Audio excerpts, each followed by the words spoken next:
Serious, what is the creepiest, most blood-chilling thing you or someone you know have ever experienced? 1. I was on a 15-hour bus trip from Yucatan to Chiapas in Mexico with my family. It was late at night, and after several hours of driving, we stopped at a gas station to go to the bathroom, grab snacks, etc. It would have been like any other trip, however, I noticed there was an unusual amount of police. When we got back on the bus, the driver informed us that the police had received a tip that our bus was being targeted for a robbery by Mexican bandits. They would escort us. We drove and drove for hours up a nauseatingly winding road, on the side of a cliff. One police truck in front of us, and one behind us, armed to the nines. I was on high alert, but after a while, I dozed off. That was until the bus came to an abrupt stop. I remember peering out the front window and seeing a series of large rocks placed strategically across the road. Everything was dark, save these rocks being illuminated by the bus lights. If the police hadn't been there, this is what would have gone down. Step 1, the bus driver disembarks, and tries to remove rocks. Step 2, Mexican bandits kill the bus driver, or hold them hostage. Step 3, bandits board the bus. Step 4, rob, rape, kill. I was 17 years old, white-looking female, I'm half, and the rest of my family is Mexican or looks fully Mexican, and even then I knew what would have happened to me. Kidnapping for ransom would definitely not have been out of the question, and rape is a high guarantee. We were in the middle of nowhere on a bloody freaking mountain. If the police weren't there, would I be here to tell this story? Probably not. 2. When I was 16, my parents went out of town for a weekend. It was actually pretty sweet because I got to be king of the castle for the weekend. So I get home that Friday night and just dick around, internet, video games, etc., and start watching TV around dusk. The way our living room was set up was that there was a set of glass doors right next to the television that looked out to the back porch backyard. The backyard was surrounded by ivy that grew on a hill around a 45-degree angle. So I'm just mindlessly channel surfing and I see some movement outside. At first, I just dismiss it thinking it's a bird or a neighborhood cat or something, but I then notice that whatever is moving is way bigger than a bird or a cat. I go and put my face near the glass and stare into the backyard, and there's some dude just crouching in the ivy looking into the house. Our eyes meet and he has somewhat of an "oh crap" moment and bolts out of our yard. Scared the crap out of me. 3. So, this happened senior year of high school.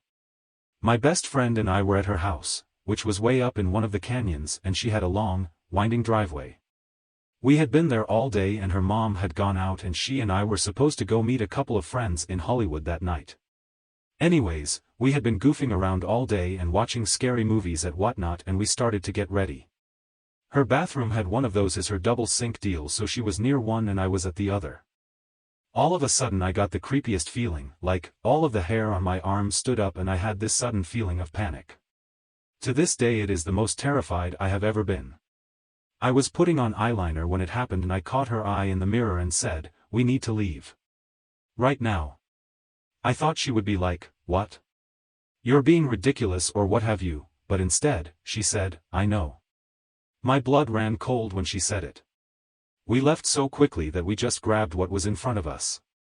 We booked it out of her house and down the driveway, which we weren't supposed to be on. Her mom had just had it repaved, and her car was parked down on the street. We rounded the curve in the driveway and there was an SUV parked dead center in the middle of the street without its lights on. Suddenly, the lights turned on full blast, and the SUV blared its horn and took off. We scrambled the rest of the way down, totally ruining the new paving, and were getting into her car and calling the police when her mom pulled up right behind us. To this day, I do not know if it was a robber or what, but the fact that she and I both got a sense of dread at the exact same time creeps me out to no end. Edit. Wow, I was not expecting so much interest, so many responses to this. I haven't had a chance to look at them all yet, but look forward to replying this afternoon. I will say this though, my personal opinion has always been along the lines of what you Blue and Orange 92 said, in that whoever was in the SUV was the lookout and she flipping on their brights and laying on the horn was to alert whoever else was involved that we were now outside, there had been people in the house, etc., but we'll obviously never know for sure as we saw no one else, and there were no immediate signs of anyone having tried to break in. 4. I was 8 and woke up to an explosion of dog barks and screams coming from our backyard, then the screams trailing down the street. We get outside and my dog is chewing on a bloody shoe and a bit of gym shorts were hanging off the backyard fence. We call the cops, they investigate. From the footprints, they could see the guy tried every window with my dog following. When he got to mine, my dog went full attack mode. The guy was picked up that night on an unrelated charge, but they put 2 and 2 together later and charged him. My dog allowed them to collect the gym shorts, but that shoe was his. He was happy and let the cops pet him as much as they liked. Animal control the next day, when they drew a little blood for a rabies test, that shoe thought was his. 5. My mom had a stalker for years. She was maybe in her early 30s, I was about 3 and my brother was around 1 when this started. My dad would leave for work in the morning, and as soon as he was gone, the calls would start coming in. She'd answer the phone and some guy would be saying all these horribly sadistic and sexual things about what he wanted to do to my mom. She was beyond frightened and didn't know what to do. Sometimes the caller would describe what she was wearing at that very minute or describe what she was doing. My parents were struggling financially, so they couldn't just up and move, but my mom started spending more and more time at my dad's mother's house when he was away. The cops got involved, but they couldn't trace the call. Finally, they were able to save up enough money to move. I was about 6 by this time. The phone number was changed and unlisted in the phone book. This was around 1988 when everyone still used landlines. My mom never got another scary phone call, but she had nightmares about it for years. When I was little, I remember going into her bedroom in the morning and she would be sobbing into her pillow. I didn't understand it at that point, but she explained later in life that she'd wake up from a nightmare and just shake and cry. A couple of months after we had moved, the cops informed us that they finally caught the guy. It was our next-door neighbor's 19-year-old son. He had been in the military but was discharged due to severe mental illness. I guess he was put into some sort of special security home that specializes in mental health. The lead investigator said that the son was obsessed with my mother and they found a box in his room full of a bunch of photographs candidly taken of her when she was out in the garden or playing with us kids in the yard. It chills me to the bone when I think about it now. Anything could have happened to my mother when my dad was at work and I was too young to help her. 6. When my friend's dad was around 17 years old, he decided to go camping with about 8 or so of his friends. This took place in the Wisconsin forest. When they got to the site, they decided to split up to collect firewood in groups of 2, and meet back at the site in around 20 minutes. One group wasn't back right away, and since they were a couple, they just assumed they were fornicating in some bushes and cracked a couple of jokes about it. After around an hour they decided they should probably go look for them, and headed off to search in the area they had been collecting wood. They saw behind a bush part of the girl's bloody shirt, and the man's shoes were lying scattered around the scene.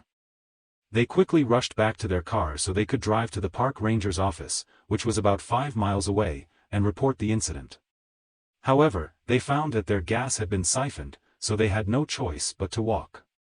On their walk back to the office, they saw a semi pass by with one driver and 2 faces pressed up against the window, which they believe were their friends begging for help. The 2 friends were reported missing and have never been found to this day. 7. When I was 3, our home was broken into. The burglar stole money off of my parents' dresser, and then went into my room and just stared over my sleeping body. I woke up and saw him. My father watched him from his bedroom while calling the police. When the burglar left and the police were there with the lights on, his footprints were on the shag carpet.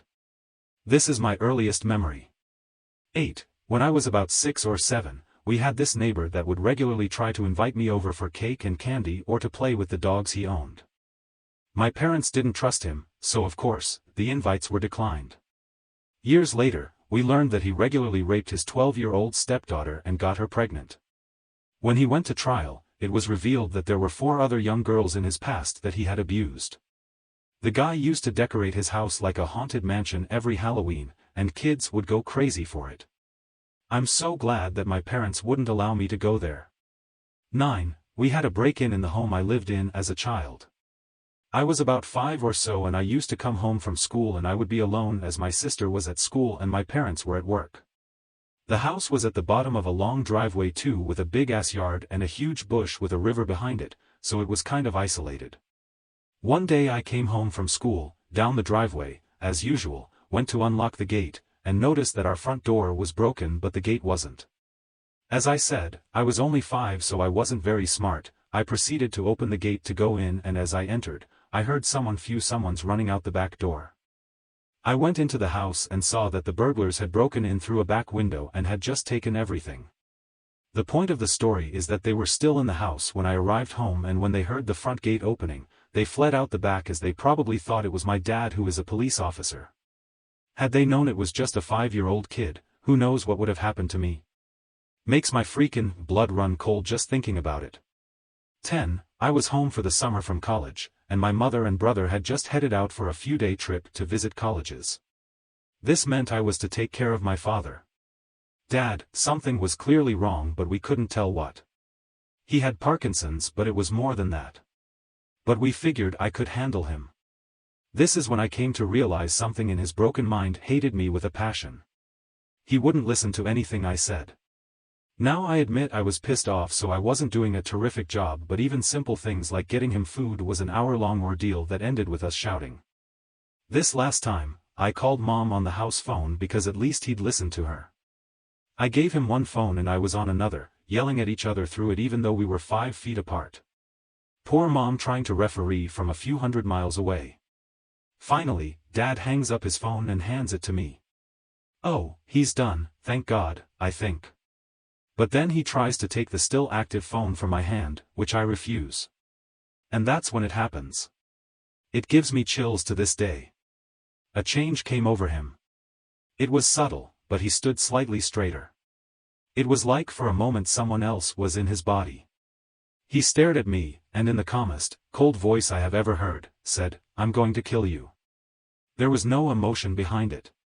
There was no energy. He said it as fact. I was stunned. Mom heard it over the phone. As I stood there, paralyzed, her voice broke through in a whisper. "Key, run." I threw the phone at Dad, rounded the corner, and grabbed my keys. My car screamed out of the driveway. It was pure animal instinct for me at that point. I had to run. Because if I stayed there, Dad didn't really remember what happened. He was confused as to why I was suddenly gone. I have no idea what went on in his head at that moment, but I stared into something back there. 11. I was a big Pee-wee fan and loved it at first. In my room, I had bunk beds, and I slept on the bottom bunk, and on the top, I kept all of my favorite toys and stuffed animals. I'd often leave them in really weird formations after having battles, and the like, but I always remembered to leave certain ones in certain places because they were my favorites. Namely my Ninja Turtles and Pee-wee. A few months after getting this toy though, I started to have some really terrible nightmares about it. Not the, "Are you afraid of the dark?" kind of early 90s nightmares for kids, but truly graphic and horrible dreams where someone had broken into our house and made me watch him torture my sisters and my parents while the doll just laughed. Scarring crap. So, I told my parents and they immediately got rid of it. This apparently just meant they hid it in the garage since I couldn't see the stuff stored up high anyways. A couple of weeks later I woke up and all my Ninja Turtles were on the floor. Confusing, but maybe I shook the bed a bunch in my sleep. A few days after this my older sister woke my parents up, screaming, about a dream she just had. It was nearly identical to the dream I had told them about, but I know she'd never heard about it. My parents knew as well and my mother looked genuinely horrified. I got screamed at for telling my sister about such horrible things, but once it became clear that I really hadn't told her, my mom looked even more worried.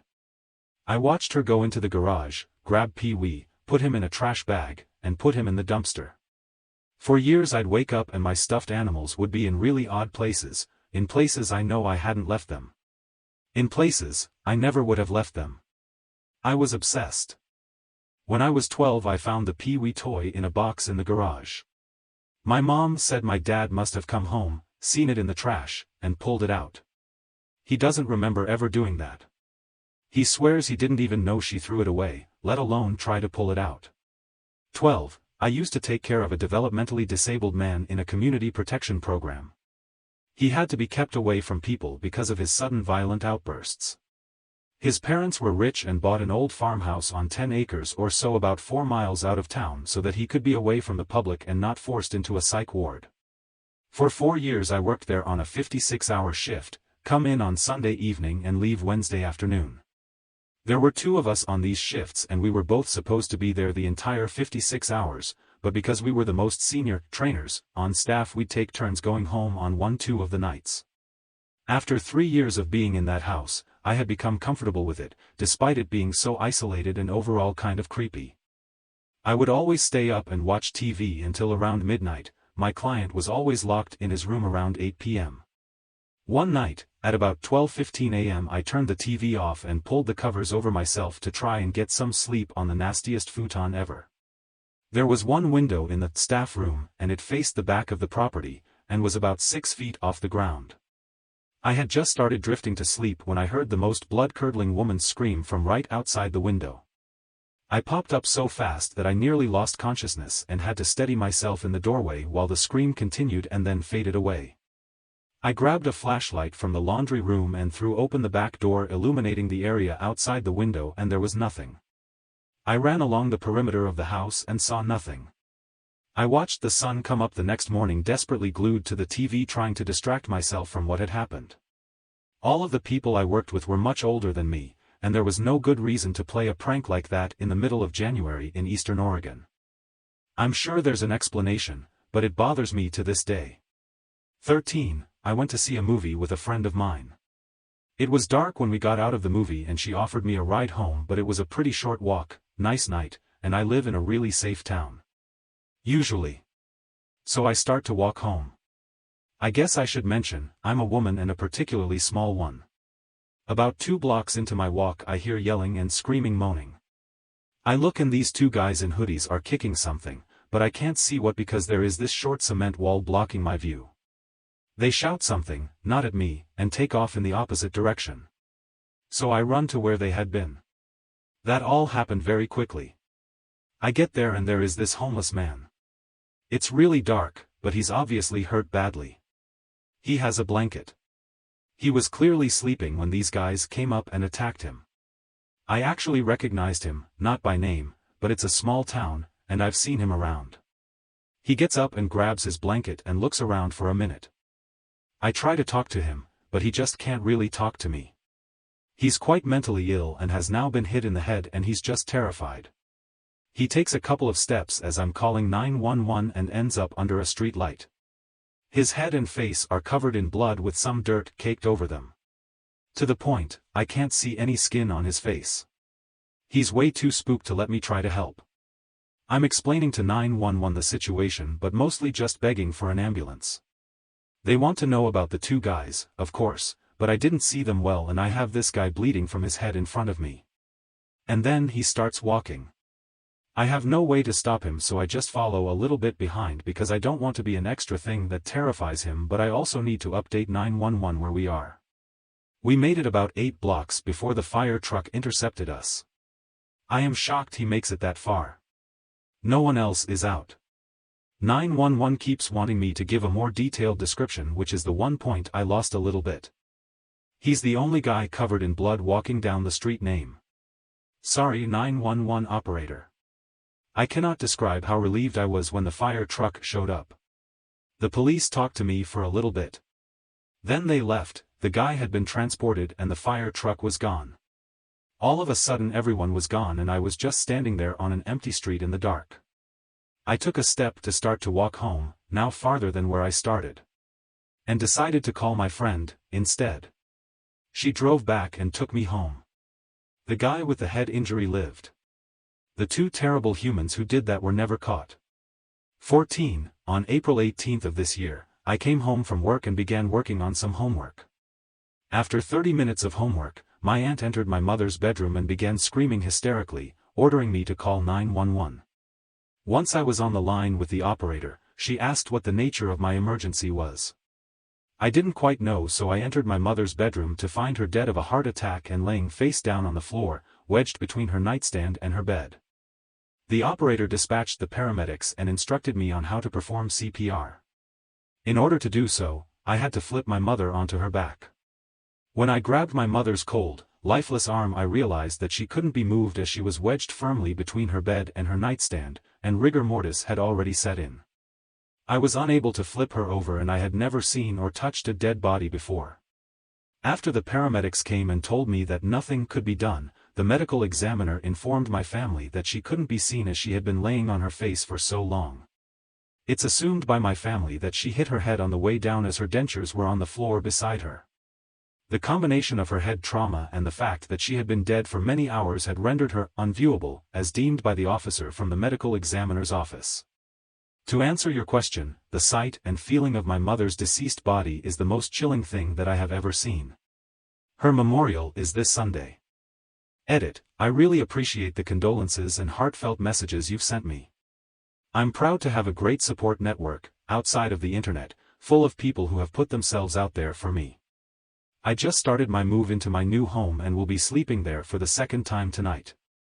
My new home is the spare bedroom of an old music teacher of mine. After his daughter and grandson moved out, I've been fortunate enough to be offered a room free of charge to live in.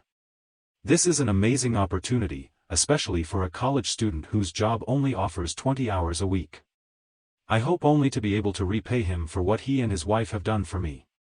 15. As for me, the creepiest thing that ever happened was when I was 5. My mom, my sister, and I were living in a small trailer in a rural town in GA. My sister and I went to bed, and a little while later my mom followed suit. Around 11 p.m. my mom heard me calling out, "Mama! Mama!" She checked the bedroom and didn't see me in there. She knew I sleepwalked, so she started checking the rest of the trailer. She didn't find me anywhere, and I stopped calling her. She had checked under furniture, in closets, in appliances. I liked to hide in the dryer at that age, in the kitchen cabinets. She eventually found me standing outside on the front porch in my underwear. She never figured out how I got outside, as the front and back doors were locked by the handle and by chain locks. The windows were shut and were a type that can only be shut from the inside. 16. I feel like this will get buried, but when I was in primary school this old man used to work on the playground. He'd just monitor the children and make sure everything was okay. He'd always invite me over for dinner and used to talk about his wife who was at home waiting for him to get back. He used to tell me about his dogs and say that I could feed them treats if I met them. I used to beg my mum to let me go to his house and she would always outright refuse. I was bummed because his house sounded fun and I wanted to meet his dogs, but my mum's word was the law, so I got over it. He somehow found out my address and sent me a Christmas card one year. Fast forward to when I'm in secondary school and his name is all over the paper. Sentenced for raping a 6-year-old girl. It also turned out that his wife had died years ago. I was only 8 when I knew him, but I still remember what he looked like and I'll always be glad that my mum was so protective. 17. When I was a freshman in high school, my cousin was huge into JROTC and the Army and was admitted to West Point. However, he was shot and killed the winter of his senior year in high school and was buried in Army service dress. Fast forward to that summer, I was attending encampment as part of Civil Air Patrol, which is like a week-long basic training for new cadets. At graduation, we were all standing on the parade field in the 90-degree Virginia summer heat when suddenly I felt ice cold. I looked across the field to the bleachers where our parents were sitting, and standing in front of the bleachers was a pale white figure in full Army service dress, clearly blocking the view of quite a few people for the whole ceremony. Nobody else was standing, and nobody asked him to sit even though there were also many people in uniform sitting down. I kept my eye on the figure the whole time, which stood completely still at parade rest the entirety that I could see it, but after the pass in review was complete and we returned to our spots on the field, the figure was gone. After the ceremony was over, I asked everyone on my flight if they had seen the figure, and everyone said they didn't see anyone by that description. To this day, I am 100% sure it was my cousin coming back one last time to see me off. 18. I was on a business trip from San Fran to LA. Last day in town, I finish early and head to, the beach. Stop by a pay phone, call the airline, and may I please have a later flight so I can watch the sunset from the beach? A nice airline lady says it's done. Later that night, I get home. My wife is laughing her ass off. "I knew you weren't dead," she kept saying. Turns out, the owners of the company I worked for, the same guys that had bought the original tickets for the flight, had been calling her, telling her how sorry they were for her loss. My supervisor was in tears, and my wifey is laughing, telling them all I'm not dead. My original flight home was that Southwest Airlines flight from the 80s where a disgruntled baggage handler had gotten on the plane with a pistol and put a bullet in the backs of the heads of the two pilots. The plane crashed and burned, killing all on board, near San Luis Obispo. It was a good sunset on the beach. 19. I was in Vegas last year with my brother. We both like to party hard, still in our 20s. Walking down the strip, I see two guys with backpacks on. I know what that means, and I say, damn, wish we had some weed. They immediately turn around and offer us other things as well, and we took down his number to get other things later in the night. Hours later, after tons and tons of booze and stuff, we call this guy up for more. When we met these two guys, they were on foot. The second time though we had to meet them in front of a hotel because they were driving, so he tells us to hop in for a few so we can get what we need without people watching. Now at this point, my brother and I are freaked up and don't realize what's happening until it starts to get dark. We had only been driving for 10 minutes but we were obviously off the strip, away from the lights, people, anything. This guy is driving like a goddamn maniac, with music blasting, so it was a bit distracting. My brother finally asks them where we're going. They say we're heading to a liquor store real quick and then they'll drop us back off, but it seems like we're in the middle of nowhere. Finally realizing the situation we're in, we open the doors while we're stopped at a light and run to the only thing we see, a gas station. We flag down a cab that drove by a few minutes later, which he says is illegal, but we were obviously in need of help. After we told him what happened, he calmly tells us, there is no liquor store over here. It was the worst and best feeling ever. We narrowly escaped God knows what, and stayed silent for the rest of the night. TLDR, don't get into cars with strangers, especially while under the influence. 20. Watching my big dog get hit by a car and go flying through the air while my neighbor's bigger dog got run over and tumbled again and again by the same car at the same time. Bumpers were ripped off and pieces of the exhaust were all over the road. I was 10 years old, home alone, and had to run into my neighbor's house to tell them their dog was unconscious and lying in a pool of blood. P.S. Both dogs lived, but it was a long recovery for both. I was standing in front of the oncoming car, on the side of the road. It's burned in my memory. P.S. There were woods on both sides of the road and the dogs were chasing each other. I couldn't have known or prevented it. 21. When my daughter was 3, she stayed the night at a friend's house who had 2 little girls about the same age. They were all asleep. My friend was in her room with the baby monitor.